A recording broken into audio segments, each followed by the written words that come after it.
Comment générer du trafic vers un blog de manière efficace? Donc la première chose à faire, ça va être de optimiser tes contenus en SEO.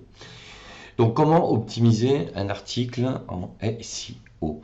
Alors la première chose, c'est déjà d'avoir une structure avec un titre H1. Donc dans WordPress aujourd'hui, quand tu crées un titre H1, alors on ne voit pas apparaître le H1, mais ton titre devient automatiquement un titre H1. Ensuite, dès que tu vas commencer à rédiger ton contenu, tu vas rédiger un plan pour avoir donc tous tes titres de chapitre qui seront eux des H2. Et en fait, tous tes sous-titres de chapitres seront des H3 et tes sous-sous-titres seront des H4, etc., etc.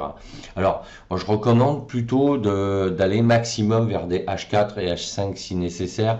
Mais voilà, il faut que tu gardes ta structure de un seul H1, c'est très important. Il faut que seul ton titre d'article soit un H1.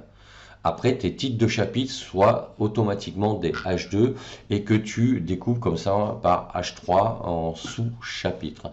Et là, tu vas commencer à créer donc le corps de ton article. Ça, c'est la première étape. Et après, tu vas revenir sur ton article et là, tu vas mettre en gras des mots-clés, c'est-à-dire des mots-clés ou des groupes de mots-clés en sachant que Google aujourd'hui favorise plus les groupes de mots-clés. Donc, dans les algorithmes, Google s'oriente vers des groupes de mots-clés. Donc, des groupes de mots-clés que tu as déjà intégrés dans ton titre d'article. C'est-à-dire que si tu vois cet article, par exemple, comment générer du trafic, donc le mot-clé, ça va être générer du trafic. Voilà, ça c'est un mot-clé. Donc, dans ton article, tu vas surligner tout ce qui fait penser à du trafic, à générer du trafic. Donc il y a aussi vers un blog. Donc là tu vas aussi surligner tout ce qui tout ce qui est mots, groupe de mots qui font penser donc à un blog, toutes les phrases qui intègrent ces mots-clés. Ensuite, dans la requête cible à la fin de ton article, si tu as téléchargé le plugin Yoast SEO, j'ai fait une vidéo sur le sujet, je t'invite à aller la visualiser, ben, tu vas mettre les mots-clés. Les mots-clés requêtes, ça va être générer du trafic. D'accord? Mais comme ce mot-clé, ça doit être un mot-clé qui doit être hyper demandé, tu as peu de chances d'apparaître dans les résultats de recherche parce que les gros sites qui sont bien positionnés, qui ont beaucoup d'articles, beaucoup de contenu, seront positionnés sur les 3 premières pages. Donc toi, tu as peu de chances d'apparaître sur ces résultats-là. Donc tu seras au fin fond des résultats de recherche. Donc ce que je te conseille de faire, c'est que sur cette requête, tu vas mettre générer du trafic vers un blog ou vers un blog spécialisé. Tu vois, tu vas avoir des mots-clés, des requêtes que l'on appelle donc long trend. C'est-à-dire qu'il y a moins de gens qui vont taper ça comme intention de recherche sur Google, mais les personnes qui vont taper ces mots-clés-là auront plus de chances de te faire apparaître dans les résultats de recherche. Il ne faut pas que tu te battes sur des mots-clés qui sont très importants et que tous les gros sites ont déjà utilisé. Et il vaut mieux que tu te positionnes sur des mots-clés beaucoup plus détaillés parce que tu as plus de chances comme ça d'être positionné sur ces résultats de recherche. Ensuite, tu vas créer du contenu structuré. Comme je te l'ai dit, tu as un titre, tu fais ton plan avec tes chapitres, mais avant de commencer l'article, tu vas rédiger une introduction. Et dans cette introduction, tu vas reprendre les mots-clés de ton titre d'article. Et dans ton premier titre de chapitre, tu vas reprendre les mots-clés de ton titre d'article. En sachant que ton premier titre de chapitre doit être différent que le titre de l'article.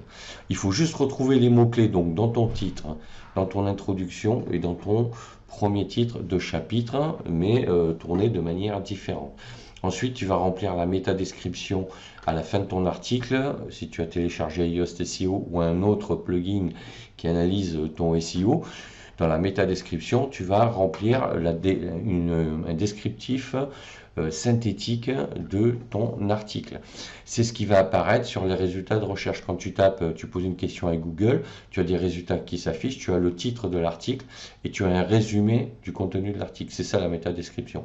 Donc tu vas remplir ça en reprenant là aussi les mots-clés de ton titre d'article. Puis tu vas nommer tes images en leur donnant les titres de tes chapitres. Or, tu as une image mise en avant qui s'affiche en tête donc de ton article sur ton blog, et bien tu vas lui donner le nom de ton article. Et après, si tu mets des photos à chaque chapitre, tu vas nommer chaque photo avec le titre de chaque chapitre. Et de cette manière, tu vas optimiser ton SEO. Puis en fait, tu vas créer comme ça des liens internes entre tes articles qui traitent des mêmes sujets pour créer un maillage interne, et tu vas créer des liens externes vers des sites qui peuvent apporter des informations complémentaires à ton article sur le même sujet. Et en faisant ça, tu vas à ce moment-là envoyer des signaux positifs à Google en lui disant, voilà, moi quand j'écris un article sur un contenu, je fournis des sources complémentaires sur des sites d'autorité qui traitent du même sujet, qui vont apporter beaucoup plus d'informations.